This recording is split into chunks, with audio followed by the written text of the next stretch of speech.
시편 136편의 말씀은 감사의 노래입니다. 특별히 이 감사의 노래의 배경이 되는 역사적인 사건은 바벨론 포로 생활 가운데서 귀환하는 이스라엘 백성들이 자신들에게 베풀어 주신 하나님의 은혜에 대하여 감사하고 찬송하면서 서로 번갈아가며 부르도록 만든 노래가 이 136편의 시편으로 알려져 있습니다. 그러면서 이 시편은 1절부터 3절까지는 여호와께 감사해야 할 이유를 설명을 해주고, 그리고 4절부터 26절까지는 어떤 감사의 내용으로 하나님께 감사해야 될 것인지, 그 감사의 제목이 되시는 하나님이 하시는 역사를 큰 주제별로 나누어서 고백을 하고 있습니다. 그리고 이 시편 136편의 중요한 특징이 있죠. 우리가 방금 번갈아 가면서 낭독을 하셨지만 여호와께 감사하라라는 명령형으로 모든 문장이 구성이 됩니다. 그리고 이 명령형에 반응하여서 왜 이 하나님께 감사해야 되는지 하나님께서 하신 일들에 대해서 소개를 해줍니다. 그리고 나서 이렇게 행하신 하나님의 일이 왜 우리에게 일어났는지에 대해서 회중들이 선포하는 그 인자하심이 영원합니다라는 고백들을 통하여서 이 고백과 감사의 당위성을 받아들이게 만듭니다. 그런데 이제 이런 고백을 하기 위해서 우리가 먼저 이해를 하셔야 될 게 있는데, 자, 1절 말씀을 다 같이 한번 읽어보실까요? 시작.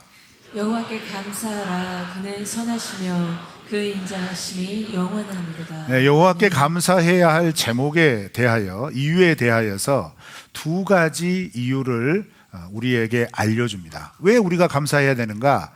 첫째, 하나님은 선하시기 때문이다. 그리고 둘째, 인자하시기 때문이다 라는 거예요. 그런데 이 선하심과 인자하심의 기한을 표현을 하죠. 어떻게 표현합니까? 영원하다라는 거예요. 여러분, 이게 얼마나 기가 막힌 복음인지 아십니까? 자, 먼저 선함이라고 번역한 단어는 우리 모두가 잘 아는 단어입니다. 성경에서 이 선함으로 번역된 단어가 가장 먼저 쓰여진 곳이 어디냐면 창세기 1장입니다. 하나님께서 6일 동안 이 세상을 창조하실 때, 창조를 완성하실 때마다 이 단어를 사용하셨어요. 그것은 뭐냐면 창조하신 것을 바라보면서 보시기에 좋았더라 라고 표현한 그 토브라고 하는 단어입니다. 그런데 이 토브라고 하는 단어는 좋다라고 우리말에서 번역을 하지만 이 좋다라고 번역한 말 속에 담겨져 있는 의미가 있어요. 사람마다 좋은 기준은 다 다르거든요. 그렇죠? 나는 어떤 것이 좋아 라고 했을 때 나에게는 좋지만 다른 사람은 그게 왜 좋아? 이럴 수 있잖아요. 자, 그래서 먼저 하나님 편에서 너무 좋다라고 하나님이 표현하신 것에 대한 이해를 할 때는 내 기준으로, 내 이성으로, 내가 알고 있는 지식으로 이게 좋은 건가? 이렇게 받아들이게 되면 하나님이 하시는 것에 대하여서 우리가 공감을 못하게 돼요. 그렇죠. 창조에 대한 기사가 대표적인 겁니다. 하나님께서 첫째 날부터 여섯째 날까지 하나님께서 말씀으로 이 세상의 모든 것을 창조를 하신 거예요. 그 모든 것을 창조하실 때마다 야, 이거 참 좋다 이렇게 말씀을 하신 겁니다. 자, 그러면 이렇게 좋다라고 고백하신 그 고백 속에는 어떤 의미가 담겨져 있냐면요, 다른 것보다 모든 좋은 것의 모든 것, 이런 의미가 담겨져 있는 거예요. 그러니까 창조의 최초의 상태는 안 좋은 게 없었어요. 누가 보시기에요? 하나님이 보시기에. 안 좋은 게 없으셨는데 안 좋은 것이 없는 모든 좋은 것의 모든 것, 최상법이라고 그러죠. 그러면 이 좋은 것의 최상법인 모든 좋은 것의 모든 것은 범위가 어떨까요? 굉장히 난해하시죠, 이 질문이. 창조한 그 시점부터 모든 미래에 이르기까지 여기에서 이어지는 모든 것이 좋다는 얘기입니다. 여러분, 하나님께서 창조한 세계가 그런 세계였습니다. 얼마나 좋았을까요? 그런데 이 세계가 어떻게 망가져요? 죄가 들어오면서 망가진 겁니다. 하나님과의 관계가 깨지면서 망가진 겁니다. 그렇지만 인간과 피조물, 인간과 하나님과의 관계에서는 깨짐이 나타났지만 하나님이 창조한 세상에 대한 하나님의 근본적인 마음은 뭐냐면 너무너무 좋은 거예요. 더할 나위 없이 좋으신 거예요. 왜요? 1절 고백, 하나님의 선하심은 어떻다고요? 영원하거든요. 하나님이 좋으신 건 영원한 거예요. 믿으십니까? 그래서 하나님은 이 마음, 이것을 유효하게 죄악에 물든 이 세상 속에 적용하신 겁니다. 그래서 어때요? 세상은 하나님을 외면하고 하나님을 배반하며 하나님을 대적하죠. 하나님께 대하여 어떤 행동도 막무가내로 합니다. 그런데 그런 행동들을 하는 이 세상 속의 인생들과 이 세상의 피조물들을 바라보는 하나님의 마음은 어때요? 그 막무가내로 하나님을 대적하는 그들에 대한 하나님의 진노와 심판보다는 긍휼히 여기는 마음이 앞서잖아요. 왜 그럴까요? 이 좋은 마음 때문에 그렇습니다. 이 하나님의 선하신 시각 때문에 그런 거예요. 여러분 기억하세요? 구원받은 하나님의 백성들에게 하나님은 기본적으로 이 선한 마음, 이 선한 시각으로 우리를 바라보십니다. 그래서 예수님도 그런 말씀 하셨잖아요. 하나님은 인생의 연약함을 체휼하지 않으신다. 채로 거르듯이 판단하지 않으신다는 거예요. 인생의 자질자질한 어떤 모양과 단면을 가지고 그때그때마다 너는 이만큼의 진노를 받아야 돼, 너는 이만큼의 심판을 받아야 돼, 이렇게 하지 않으신다는 거예요. 어떻게 보신다는 거예요? 그 자체로 보신다는 거예요. 그래서 너는 구원받은 하나님의 백성이야. 그런데 구원받았지만 여전히 부족함과 연약함과 하나님 앞에서의 죄악과 버타는 몹쓸 습관이 남아있다, 이 말이죠. 그런데 하나님의 선하심은 어디에서 유효하냐면 바로 이런 내 인생의 삶의 걸음 속에서 여전히 죄악과 버타고 있는 그 모습으로 인하여 날마다 때마다 시마다 정죄하고 판단하고 심판하시는 하나님으로 나타나는 게 아니라 긍휼과 자비와 기다림으로 기다려주시는 거예요. 믿으십니까? 여러분, 이것 자체가 은혜인 겁니다. 그래서 여러분, 우리가 하나님 앞에 이런 선하신 하나님에 대한 부분들에 대한 고백과 그 민감한 반응들은요, 하나님을 알아가면 알아갈수록 풍성해지는 겁니다. 그래서 여러분, 하나님께 감사해라, 여호와께 감사해라 라고 하는 이 명령문을 믿음으로 그리고 자연스럽게 받아들일 수 있는 신앙은 어떤 신앙이냐? 이런 하나님에 대한 속성들이 하나님과의 관계가 긴밀하여져서 풍성하게 고백될 수 있다는 거예요. 그런 은혜 가운데 있는 사람들은 어떤 상황과 여건 속에서도 감사의 고백을 할 수 있다는 얘기죠. 자, 그러면서 먼저 또 이해를 해야 될 게 뭐냐면, 이렇게 선하심과 인자하심이 영원한 하나님께 감사하라 라고 하는 명령형을 우리에게 들려주시는데, 감사하라 라고 번역된 이 단어는 고백하다 그리고 찬양하다 라는 말로 함께 쓸 수 있습니다. 자, 그러면 감사, 니콜, 고백, 니콜, 찬양이란 말이에요. 그러면 여러분, 우리가 신앙생활에 아주 기본적인 것들이 발견이 되죠. 하나님께 감사는 어떻게 드려야 될까? 그 첫걸음은 고백입니다. 왜 아멘 안 하세요? 별로 인정하고 싶지 않으세요? 내가 하나님께 뭔가 은혜를 받았어요. 하나님께서 내 삶 가운데 함께 하셔서 내 삶에 쑥 들어오셔가지고 이거 하나님이 아니시면 내가 경험할 수 없고 통과할 수 없는 인생의 큰 고개를 한번 딱 넘었어요. 그러면 딱 그것을 넘어가는 과정 중에서라도 하나님이 나와 함께하고 있다는 것들이 실감이 날 때 그 실감에 대한 하나님과의 관계가 건강한 성도의 반응은 뭐냐면 고백이란 말이에요. 그래서 고백이 중요해요. 한번 고백해 보시겠어요? 하나님 사랑합니다. 시작. 제가 하나님이면 죄송해요. 진짜 표정들이 다 그 표정이에요. 다시 사랑하는 표정으로 해봐요. 연애 다 해보셨잖아요. 다 해보셨으니까 사랑하는 표정으로 하나님께 하나님 사랑합니다 라고 하는 사랑스러운 표정으로 고백해 보시기 바랍니다. 시작. 예, 이 고백이 출발점이란 말이에요. 그런데 방금 이렇게 고백했는데 굉장히 낯간지러우신 분 계셨죠. 굉장히 마음이 닭살 돋는 듯한 그런 부분이 계셨잖아요. 당연합니다. 왜냐? 그건 사람의 성품에 따라 다른 거예요. 근데 문제는 뭐냐? 어떻게 표현하든 내 마음속에 진실함의 고백이 나오는 게 중요하다는 거예요. 그러니까 여러분 오해하지 마세요. 기도는 통성으로 끊이지 않고 오랜 기간 동안 하는 것이 하나님이 받으시는 기도다. 아니요. 그런 기도보다 더 중요한 기도가 뭔지 아세요? 진실함으로 고백하는 고백이 이어지는 겁니다. 그게 감사예요. 그게 찬양인 겁니다. 여러분 그런 하나님 앞에서의 이런 감사와 고백과 찬양이 일어나시기를 축원합니다. 그런데 136편은 무엇을 감사하고 무엇을 고백하고 무엇을 찬양을 하는 거예요? 하나님의 선하심요, 하나님의 인자하심이요. 제가 선하심은 설명을 드렸고, 그럼 인자하심은 뭐냐?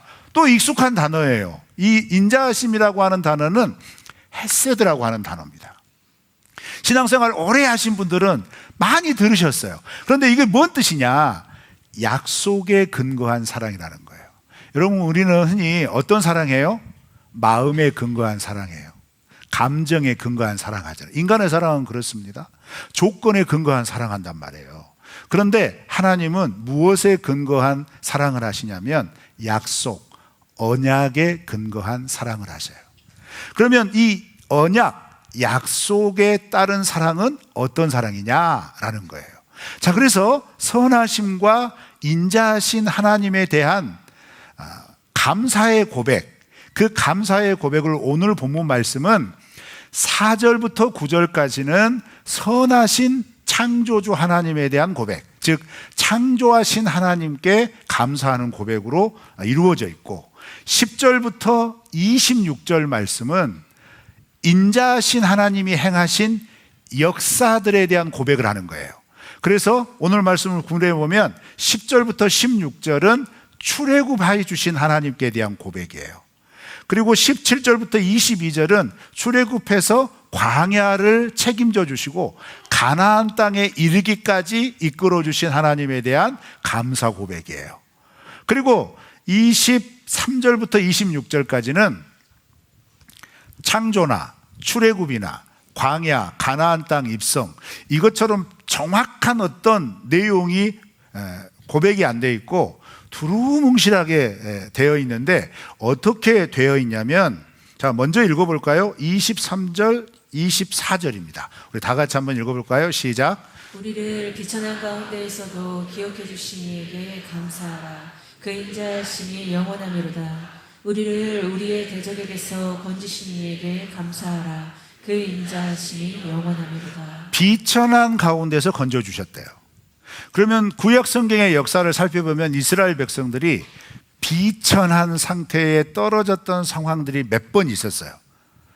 출애굽하여 가나안 땅에 딱 들어간 직후 시작된 사사시대가 첫 번째 비천함의 예를 들을 수 있겠죠. 여러분 사사시대 정말 곤란했잖아요. 그렇죠? 성경의 이야기를 쭉 우리가 살펴보면서 그 다음에 이어진 비천함은 언제냐면 북이스라엘이 아수르에게 멸망할 때, 그때 비천함을 당했죠.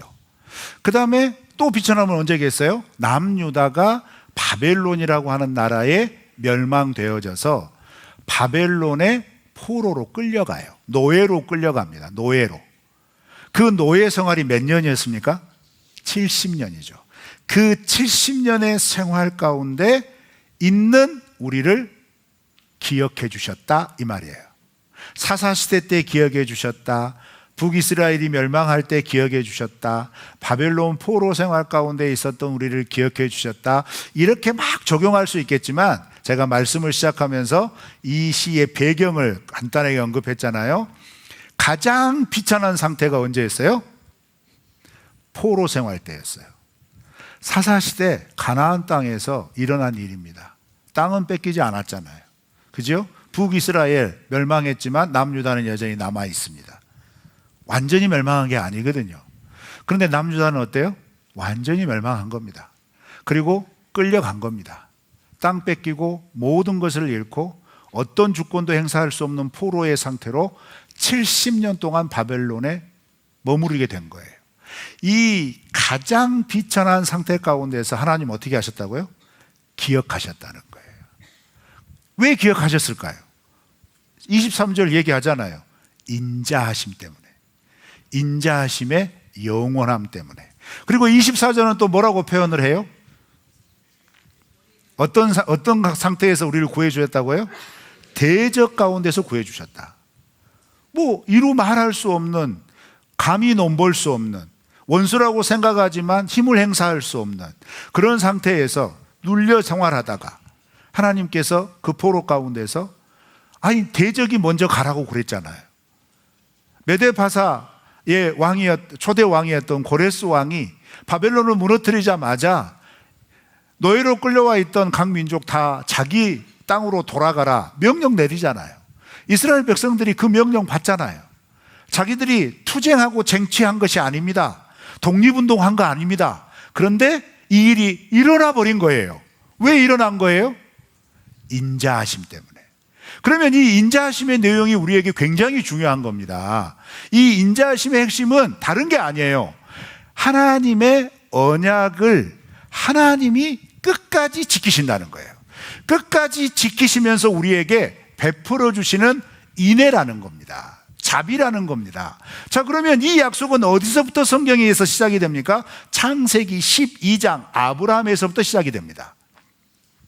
아브라함을 부르시고 아브라함에게 하신 약속을 이루시기 위하여 아브라함의 후손되는 야곱의 가족들이 애굽으로 이주하여서 400년이 넘도록 그 땅에서 민족을 이루기까지 머물게 되죠. 아쉽게도 막바지 머무는 기간 약 100여 년이 넘는 기간은 이들이 노예 상태로 전락하게 됩니다. 노예 상태로 전락하게 된 그들이 말도 안 되게 온전하게 성한 곳 그대로 아주 건강하게 모든 민족이 쭉 빠져나온 거예요. 말이 안 되죠. 유혈사태 하나 없이 고스란히 나온 겁니다. 그 일을 누가 이루셨냐? 하나님이 이루셨다는 거예요. 왜요? 인자하시기 때문에. 약속을 끝까지 지키시는 하나님이시기 때문에. 그렇게 인도하신 하나님이 약속하신 대로 가나안 땅에 정착하도록 하셨죠. 그러면 거기서 하나님의 뜻대로 하나님의 정한 순리대로 잘 살아내야 되지만 이스라엘 백성들 그랬나요? 가나안 전쟁 할 때부터 사사시대가 시작이 돼요. 아시죠 여러분? 여호수아의 마지막 부분과 사사시대의 초반 부분은 정확하게 일치합니다. 가나안 전쟁이 완전히 끝나지 않았을 때 이미 사사시대는 시작이 된 거예요. 이게 얼마나 기가 막힌 일입니까? 그런데 하나님께서 그 사사시대에서도 어떻게 해요? 구원하여 주셨어요. 왜요? 인자하시기 때문에. 그러면 다윗의 전성기를 지나 솔로몬의 영화로운 시대를 지나서 남과 북으로 갈리워지는 그 역사의 그 파란만장한 시간을 지내면서 이스라엘 백성들이 모든 시대 모든 시간들을 통하여 하나님 앞에 성실하게 믿음 생활했나요? 사사시대 교훈 받아가지고 정신 차려서 똑바로 하나님 섬기며 살았나요? 아니죠. 계속해서 하나님 거절하고 하나님께로 떠나고 하나님이 가장 싫어하시는 우상을 만들면서 그 우상을 섬기며 하나님과 동떨어지기 시작했잖아요. 그런데 하나님은 어떻게 하셨어요? 그런 이스라엘 백성들을 여전히 구원하여 주시잖아요. 왜요? 인자하시기 때문에. 자, 여러분, 이런 성경에 하나님에 대한 이야기가 흘러서 오늘 우리에게까지 온 겁니다. 우리는 예수 그리스도를 알 수도 없는 운명이었어요. 130여 년 전에 그 서양 선교사들이 들어와 가지고 예수님을 전했는데, 그 예수님을 전할 때 어떤 일이 일어납니까? 기가 막힌 일이 많이 일어나죠.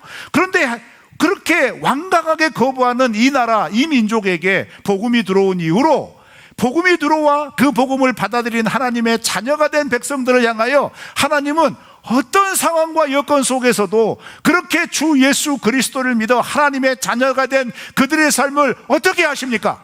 지키시고 보호하시고 여기까지 인도하여 주신 거예요. 이러한 역사적인 사건을 우리가 보고 있다면 우리 각자의 인생도 마찬가지입니다. 지금 우리가 여러 가지 상황 속에서 어려움 속에 직면하고 있다고 모두들 얘기해요. 그렇지만 구원받은 하나님의 백성들의 삶은 누가 이끄십니까?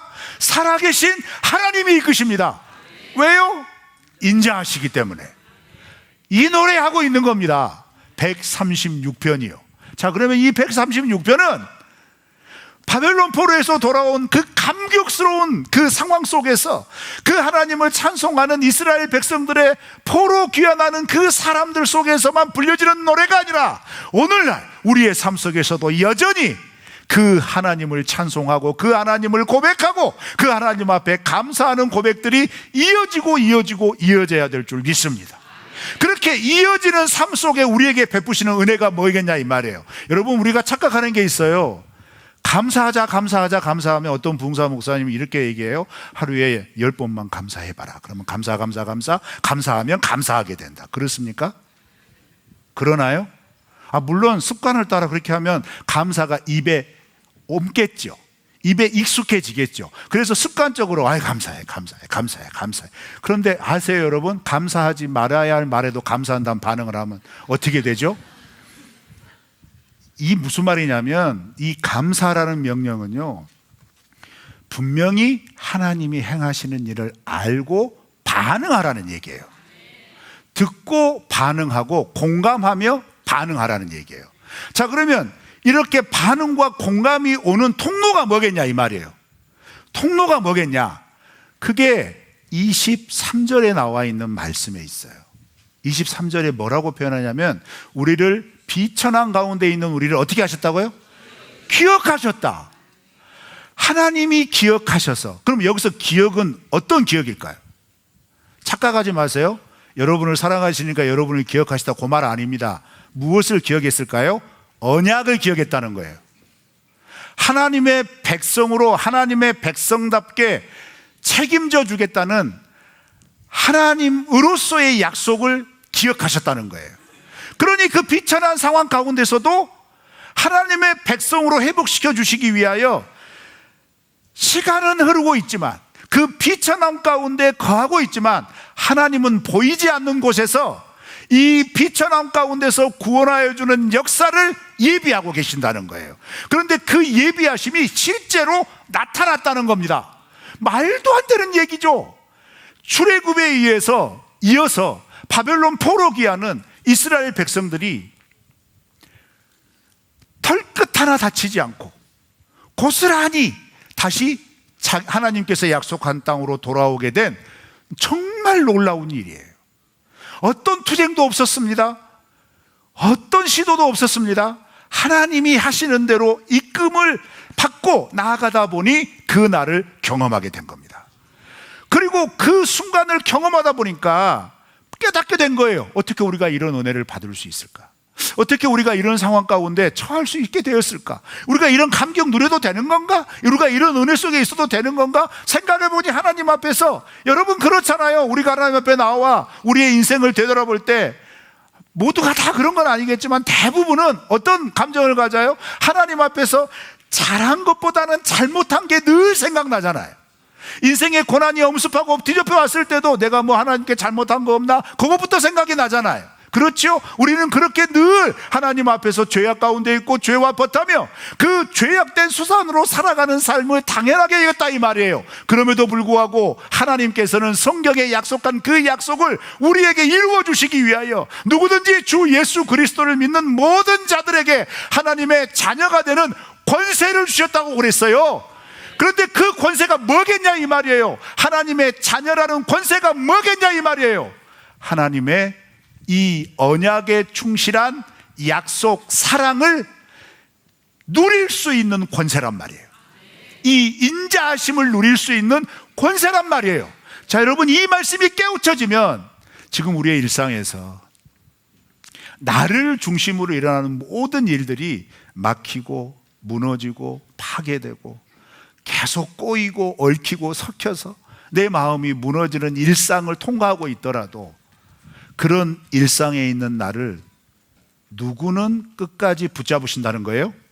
하나님은 붙잡으신다는 거죠. 그 고백이 되어지면 지금 내가 직면하고 있는 고난이 두렵지 않습니다. 폭풍 속에서라도 평안할 수 있습니다. 왜요? 폭풍을 주관하시는 이가 하나님이시잖아요. 그 예를 어디서 찾을 수 있어요? 출애굽하여 이스라엘 백성들을 가나안 땅으로 이끄실 때 하나님은 어디로 먼저 이스라엘 백성들을 이끄셨나요? 광야로 이끄셨죠. 광야로 이끄셔서 어디 한번 살아봐라 탁 던져놓고 하나님 모른 척 하셨나요? 광야의 삶을 어떻게 하셨습니까? 책임져 주셨습니다. 살다 보면 인생의 폭풍 만날 수 있거든요. 살다 보면 예기치 못하는 어려움이 우리를 덮어서 숨이 딱 막힐 수 있거든요. 그런데 우리가 걸어가는 모든 걸음은 살아계신 하나님이 함께 하십니다. 그렇게 인도하셨다면 그 길을 능히 이길 수 있는 담대함과 능히 견딜 수 있는 인내를 우리에게 허락하실 줄 믿습니다. 이게 기억하셨다는 의미예요. 하나님이 정말 우리를 기억하셨다면 우리의 죄악된 모습이 훨씬 더 많아서 이거 기억하시면 우리는 구원받을 여망 없습니다. 그러지 않습니까? 그런데 하나님은 약속한 말씀을 기억하셔서 지금 내 상태가 우상단지 섬기고 이 세상 물정에 찌들어서 하나님과 버타는 삶이 너무너무 어색한 상태라도 하나님을 하나님으로 인정하여 그 믿음의 길을 걷고자 나온 어떤 영혼이라도 그냥 외면하지 않으시고 끝까지 붙잡으셔서 자녀되는 권세를 누리게 하여 주시는 그 놀라운 영원한 인자하심을 우리에게 베푸시는 거예요. 여러분, 이 은혜가 우리에게 있는 줄 믿습니다. 그 하나님을 2절 3절에서는 어떻게 표현합니까? 우리 다 같이 읽어볼까요? 2절 3절 시작. 신들 중에 뛰어난 하나님께 감사하라. 그 인자하심이 영원하미로다. 주들 중에 뛰어난 주께 감사하라. 그 인자하심이 영원하미로다. 하나님은 신들 중에 뛰어나대요. 주들 중에 뛰어나대요. 그 하나님께 감사하라는 거예요. 여러분, 근데 이 표현을 그냥 넘기면 안 됩니다. 이 표현은 성경에서 먼저 쓰여진 곳이 있어요. 그게 신명기 10장 17절입니다. 우리 다 같이 읽어볼까요? 시작. 너희의 하나님 여호와는 신 가운데 신이시며 주 가운데 주시요 크고 능하시며 두려우신 하나님이시라. 사람을 외모로 보지 아니하시며 뇌물을 받지 아니하시고. 아멘. 자, 여러분, 이 신명기 말씀은 아시죠? 이스라엘 백성들이 출애굽하여서 곧바로 가나안 땅에 불순종하여 들어가지 못하고 광야 40년을 보내잖아요. 40년을 보낸 다음에 이제 하나님께서 약속하신 대로 가나안 땅으로 이끌어들이기 전에 모세가 마지막으로 가나안 땅이 훤히 내다보이는 모압 평지에서 이 말씀을 하고 있는 거예요. 그러면 이 말씀을 듣는 대상은 누구냐? 출애굽 2세대입니다. 가나안 땅에 들어가지 못하여 광야에서 40년 동안 죽어간 출애굽 1세대, 가데스 바네아 사건 당시 20세 이상의 어른들, 그들은 모두가 다 불순종의 대가 때문에 하나님 앞에 광야에서의 죽음을 맞이할 수밖에 없었어요. 그리고 그 광야에서의 시간을 보내고 나서 20세 이상의 대부분의 1세대가 죽고 모세와 여호수아를 제외한 사람들이 죽고, 그리고 나서 이제 40년이 지난 다음에 가나안 땅에 딱 들어가려고 하니까 여러분 아시죠? 민수기 초반에 인구 계수가 첫 번째 이루어지죠. 가나안 땅 들어가기 직전에 가데스 바네아 가기 전에 이 일이 이루어집니다. 빨리 가서 올라가서 정복하라는 얘기예요. 그런데 거기에서 실패를 하고 이제 신명기 배경이 되는 40년이 지난 다음에 두 번째 인구 계수가 민수기 마지막 부분에 또 나오죠. 그건 40년 지나서 이루어진 계수인데 놀랍게도 광야 초기와 광야 말기의 인구가 거의 비슷합니다. 거의 비슷해요. 이 말이 무슨 말이죠? 광야에서 그렇게 태어났다는 얘기예요. 죽고 태어나고 죽고 태어나고 이렇게 광야 생활이 이어졌다는 얘기죠. 자, 문제는 뭐냐? 이렇게 죽은 대부분 사람들은요, 우리가 방금 읽었던 2절과 3절, 신들 위에 뛰어난 하나님, 주들 위에 뛰어난 주라고 하는 것을 온몸으로 경험한 세대였습니다. 어떤 사건으로요? 10가지 재앙으로요. 홍해를 건너는 기적으로요. 분명히 경험했어요. 여러분, 우리가 출애굽할 때 애굽 땅에서 이루어진 10가지 재앙의 중요한 의미는 뭐냐면 이 10가지 재앙의 대상들은, 내용들은 모두가 당시 애굽에서 신으로 수왕받던, 신으로 숭배받던 대상들을 하나님이 심판하신 거예요. 자, 그런데 그 10가지 재앙이 일어날 때 그 10가지 재앙을 애굽의 모든 사람들이 받았지만 누구는 받지 않았죠? 이스라엘 백성들은 받지 않았습니다. 이스라엘 백성들이 받지 않은 이유가 뭐예요? 이 10가지 재앙이 이스라엘의 하나님에게서 나왔기 때문이에요. 이걸 분명히 경험한 겁니다. 그래서 이스라엘 백성들은 이 10가지 재앙을 통과하면서 어떤 분명한 경험을 했냐면, 자기들이 평생 애굽에 살면서, 노예로 살면서 애굽 사람들이 섬겼던 그 무수한 신들, 이 하나님이 10가지 재앙을 일으키기 전까지는 우리가 섬기는 하나님은 애굽의 그 모든 신들 가운데 하나일 뿐인 거예요. 그런데 하나일 뿐인데 어떤 하나일 뿐이냐? 노예들의 신인 거예요. 10가지 재앙이 경험되기 전에는. 이해하셨습니까, 여러분? 이게 신명기 10장 17절의 배경이라니까요. 이스라엘 백성들이 애굽에서 딱 나올 때 일어났던 이 10가지 재앙을 통과하면서 애굽 사람들은 창조주 하나님, 이 모든 세상 만물을 주관하시는 하나님에 대한 분명한 충격을 받지만 동시에 이스라엘 백성들로 깨진 겁니다. 무엇이 깨진 거예요? 자기들의 하나님은 노예들의 보잘것없는 하나님이 아니라 온 세상의 하나님이시다. 모든 신들보다 탁월하신 하나님이시다. 분명하게 경험한 겁니다. 그 10가지 재앙에서 재앙의 대상이 되었던 각각의 우상들이 어떤 반항도 못했거든요. 그 애굽 사람들이 그토록 추앙했던 그들이 그 재앙 속에서 그들이 섬겼던 백성들을 지켜주지 못했거든요. 그런데 이스라엘 백성들은 하나님이 지켜주신 겁니다. 이걸 분명히 경험했단 말이에요. 1세대는. 그런데 2세대의 문제는 뭐예요? 20세 이하 어린아이 때 경험한 사람들은 있어요. 근데 그 사람들은 일부인 거예요. 이제 대부분의 인구 구성원이 다 경험하지 못한 거예요. 그럼 이걸 어떻게 전수시켜야 되냐 이 말이에요. 이걸 어떻게 이어가게 해야 되냐 이 말이죠. 그게 뭐예요? 고백하는 겁니다.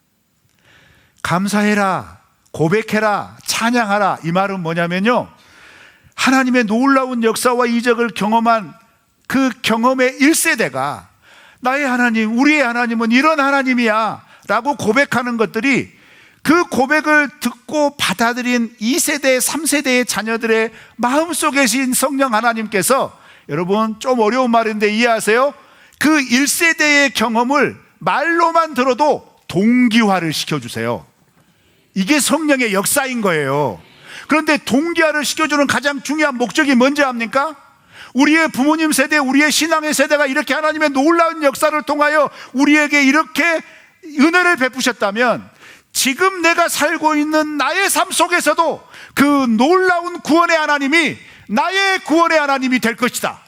이 믿음을 동기화시켜 주는 거예요. 그런데 이 동기화를 단지 지식으로만 시켜주는 게 아니라, 여러분 보세요. 136편의 감사의 고백들은 출애굽, 가나안 정복, 그리고 여러 가지 상황 가운데 일어난 그 무수한 이스라엘의 역사에 수많은 순간들이 압축되어 있는 겁니다. 그리고 마지막 부분인 바벨론 포로 생활의 귀환의 이야기는 이 시편의 당사자들이 직접 경험하며 고백하는 내용인 거예요. 자, 그러면 마지막 23절부터 26절까지의 현재의 고백은 창조, 출애굽, 광야 생활, 가나안 땅 정복, 이 역사의 기억이 현저화된 열매인 거예요.